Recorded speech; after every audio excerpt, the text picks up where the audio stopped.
जय हिंद दोस्तों, मैं सेबी पंजीकृत सलाहकार नहीं हूं। यह वीडियो केवल शैक्षिक और सूचनात्मक उद्देश्य के लिए बनाई गई है। बताया था आप लोगों को कि 5 तारीख को या 6 तारीख को इसका जो है लेटर ऑफ ऑफर आ जाएगा, तो आ गया है।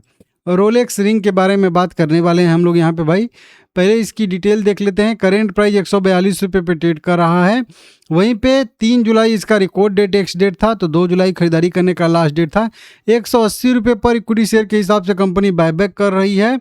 Total 1 crore equity share company buyback कर रही है। 3.67% इक्विटी शेयर, 180 करोड़ रुपये का इसका साइज भी यहाँ पे है। ठीक है ना, देख लीजिएगा। अब इसी के लिए आ गया है इसका लेटर ऑफ ऑफर।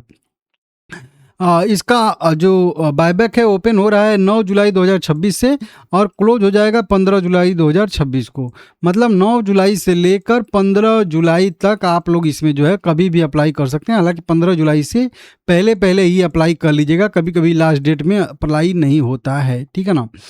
अब वहीं पे बात करेंगे हम लोग यहाँ पे कि एंटाइटलमेंट रेशियो क्या आया है। तो एंटाइटलमेंट रेशियो बहुत ही यहाँ पे कम आता हुआ हम लोगों को दिख रहा है। नॉर्मल कैटेगरी और रिटेल कैटेगरी दोनों में सेम ही लगभग आया है। यहाँ पे लिखा है स्मॉल शेयर होल्डर कैटेगरी में 26:327 ये रेशियो यहाँ पे लिखा है रिटेल कैटेगरी के लिए। अब रिटेल कैटेगरी में कितने शेयर रहेंगे, तो हम रिटेल कैटेगरी में रहेंगे, ये मैं अभी आपको बताऊंगा, समझाऊंगा। लेकिन अब हर 327 शेयर के बदले में हम लोगों के 26 शेयर बायबैक में यहाँ पे जाएंगे। इसको अगर 327 में 26 से भाग देंगे तो आएगा 12.5। मतलब हर 12.5 शेयर के बदले में हम लोगों को 1 शेयर जो है वो बायबैक में जाएंगे। तो लगभग मान के चलिए कि 8% के आसपास का, 9% के आसपास का इसमें हम लोगों का एंटाइटलमेंट रेशियो आ रहा है, जो कि बहुत बहुत बहुत बहुत कम है। और इस कम का कारण क्या है वो आगे मैं आपको बताऊँगा। ठीक है ना। वहीं पे नॉर्मल कैटेगरी या जनरल कैटेगरी की बात करेंगे तो इसमें आ रहा है 12:157। मतलब 157 शेयर के बदले में 12 शेयर हम लोगों का जो है ये एक्सेप्टेंस रेशियो में जाएगा, इंटाइटलमेंट रेशियो है। इसको भी अगर हम लोग 12 से 157 में भाग देंगे तो ये 13 आएगा। तो यहाँ पे भी हर 13 शेयर के बदले में 1 शेयर हमका जो हमारा जाएगा, और रिटेल कैटेगरी में हर 12 शेयर के बदले में 1 शेयर जाएगा। तो बहुत मामूली सा अंतर है, आप लोग स्वयं देख सकते हो यहाँ पे कि 12 शेयर पे 1 शेयर और 13 शेयर पे 1 शेयर। तो बहुत ज़्यादा का अंतर यहाँ पे नहीं है। और ये किस कारण से हुआ है आगे आप लोगों को मैं बताऊँगा कि पता नहीं ये लोग कैसे कैसे कैलकुलेट करते हैं। ठीक है ना। अब चलिए सीधा हम लोगों को चलना पड़ेगा 34वें पेज पे। ठीक है ना। हाँ, डेट वोट ये आप लोग थोड़ा सा देख लीजिएगा।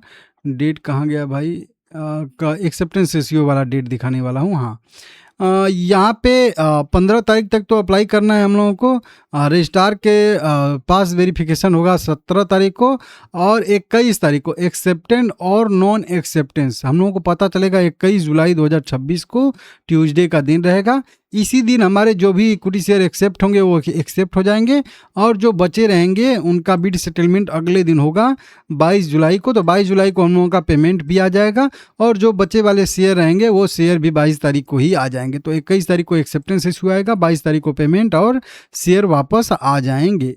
इसके बाद हम लोग को जाना है सीधा 34वें नंबर के पेज पे, क्योंकि अब सब कुछ वहीं पे मिलेगा। यहाँ पे देखिए, सबसे पहले तो रिटेल इन्वेस्टर किसको कहा जाएगा, तो जिसके पास 1408 इक्विटी शेयर से कम इक्विटी शेयर हैं, 1408 इक्विटी शेयर या उससे कम होंगे तो वो रिटेल कैटेगरी में काउंट होगा। और वहीं पे 1405 इक्विटी शेयर या उससे ज़्यादा होंगे तो आप जो है नॉर्मल कैटेगरी में आओगे। ठीक है, मतलब 408 है भाई।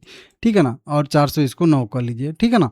तो वो उसके हिसाब से आप लोग देख लीजिएगा, समझ लिया। हालांकि इसमें तो कोई दिक्कत ही नहीं है, दोनों का सेम टू सेम जो है यहाँ पे एंटाइटलमेंट रेशियो आ रहा है, देख ही रहे हो आप लोग। अब ये किसके वजह से हुआ है, तो देखिए रिजर्व कैटेगरी और जनरल कैटेगरी की बात करेंगे यहाँ पे, तो टोटल 94,967 स्मॉल शेयर होल्डर हैं, छोटे शेयर होल्डर हैं। इनके पास टोटल 1,88,65,549 इक्विटी शेयर हैं, जो total number of equity share का 6.93% है। अब इसको यहीं पे समझ लीजिएगा। टोटल हम लोगों के पास रिटेल इन्वेस्टर के पास 7% स्टेक हैं, जबकि टोटल कंपनी बायबैक कर रही है 3.67%। अगर 6-7% का ही देखेंगे तो ये डबल है। तो कुछ भी अगर सारा का सारा इक्विटी शेयर अगर हमारे कैटेगरी में आएगा तो भी 50% से ऊपर का एक्सेप्टेंस रेशियो नहीं जाएगा, लेकिन यह असंभव चीज़ है, ठीक है ना, कि मैक्सिमम मतलब जितना टोटल कंपनी बायबैक कर रही है उससे भी डबल हम लोगों का तो केवल इक्विटी शेयर है हम लोगों के पास में, ठीक है ना। वहीं पे अगर देखेंगे हमारे कैटेगरी में कितना रिजर्व है तो देखिए 15%, 1 crore equity share company buyback कर रही है, 15% उसका आता है 15 लाख इक्विटी शेयर, वही बोला था। हालांकि यहाँ पे एक चीज़ लिखा है कि प्रमोटर और प्रमोटर ग्रुप जो है इस बायबैक में पार्टिसिपेट नहीं करने वाले हैं, तो इनका भी कुछ इक्विटी शेयर हमारे कैटेगरी में आना चाहिए, लेकिन यहाँ पे एक भी इक्विटी शेयर हमारे कैटेगरी में प्रमोटर का नहीं जोड़ा गया है, इसीलिए केवल 15 लाख इक्विटी शेयर ही हमारे कैटेगरी में है। इसके वजह से हम लोगों का एक्सेप्टेंस रेशियो, इंटाइटलमेंट रेशियो बहुत कम आ रहा है। जब प्रमोटर भाग नहीं ले रहे हैं तो प्रमोटर का हिस्सा निकाल के 15% हम लोग का काउंट करना चाहिए, तो फिर जो है सही रहता। लेकिन अब जो है केवल मतलब टोटल 1 करोड़ का 15% निकाल के यहाँ पे हमारे कैटेगरी में किया जा रहा है, इसकी वजह से हम लोगों का मतलब एक्सेप्टेंस रेशियो बहुत कम दिखा रहा है, इंटाइटलमेंट रेशियो बहुत कम दिखा रहा है। तो प्रमोटर भाग लें या ना लें उससे हम लोगों को तो कोई फ़ायदा हुआ नहीं भाई, ठीक है ना। हाँ, अप्लीकेशन अगर नॉर्मल कैटेगरी में, जनरल कैटेगरी में कम लगता है तो फिर उधर से कुछ हमारा भी इक्विटी शेयर आ सकता है, ऐसी संभावना रहेगी, तो वो तो बात की बात हो जाएगी ना। हमारे कैटेगरी में ही शेयर नहीं बढ़ रहा है, ठीक है ना, कभी कभी यहाँ पे कई सारे कैलकुलेशन में बढ़ता है, तो देख लीजिएगा। और 7% 8% के आसपास स्मॉल शेयर होल्डर कैटेगरी में है, और लगभग उतना ही यहाँ पे देखेंगे हम लोग तो उससे कम मतलब 7.5% जनरल कैटेगरी में देखने के लिए मिल रहा है। बाकी डिटेल में जब सब्सक्रिप्शन लगेगा तो हम लोग देखेंगे किस कैटेगरी में कितना सब्सक्रिप्शन लग रहा है। आप चैनल सब्सक्राइब करके रख लीजिएगा, और आपके पास कितने शेयर हैं कमेंट करके बताइएगा, लाइक करिएगा, चैनल को सब्सक्राइब करिएगा।